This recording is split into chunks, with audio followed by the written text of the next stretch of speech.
पावसाळा आला की सर्वत्र रिमझिम पाऊस पडतो आणि सारी सृष्टी हिरवीगार दिसू लागते. अशा वेळी निसर्गाच्या सानिध्यात राहण्याचा मोह होणं साहजिक आहे. त्यामुळे पावसाळा सुरू होताच पर्यटक फिरायला जाण्याचे बेत आखतात.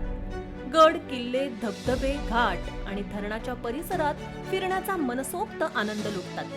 आता पुण्याजवळ फिरायला जायचं म्हटलं तर सिंहगड, लोणावळा, भुशी डॅम, तामिणी घाट असे अनेक ठिकाणं आहेत जिथे पर्यटक हमखास भेट देतात. शनिवार, रविवारी पर्यटकांची मोठी गर्दी या पर्यटन स्थळी पाहायला मिळते.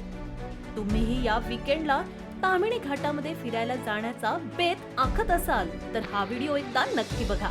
तामिणी घाट हे सह्याद्रीच्या पर्वतरांगांमध्ये वसलेल्या पश्चिम घाटामध्ये असलेलं निसर्गरम्य ठिकाण आहे. पावसाळ्यात अनेक लोक निसर्ग सौंदर्य भरभरून अनुभवण्यासाठी तामिणी घाटाला आवर्जून भेट देतात. तामिणी घाट महाराष्ट्रातील एक घाट रस्ता जो पुणे जिल्ह्यातील मुळशी आणि रायगड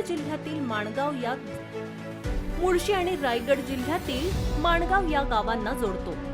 या सगळ्यात पावसाळ्यात टेकड्या हिरवाईने आच्छादलेल्या असतात आणि इथून मुळशी धरणाचं दृश्य अतिशय सुंदर असतं. तामिणी घाटातून उंचावरून वाहणारे सुंदर धबधबे पाहण्याचा आनंद काही वेगळाच असतो. येथे वाऱ्याचा वेग इतका जास्त असतो की उंचावरून वाहणारे धबधबे उलट वाहू लागतात. पावसाळ्यात भेट देण्यासारख्या ठिकाणांमध्ये तामिणी घाट हा एक उत्तम पर्याय आहे. पण आजकाल पर्यटकांची संख्या दिवसेंदिवस वाढत आहे. त्यामुळे या ठिकाणी पर्यटकांची मोठी गर्दी पाहायला मिळू शकते. दरम्यान तुम्हीही जर या वीकेंडला तामिणी घाटामध्ये फिरायला जाण्याचा बेत आखत असाल तर तुम्ही आधी हा व्हिडिओ बघा. नाहीतर तुम्ही असेच वाहतूक कोंडीमध्ये अडकू शकता.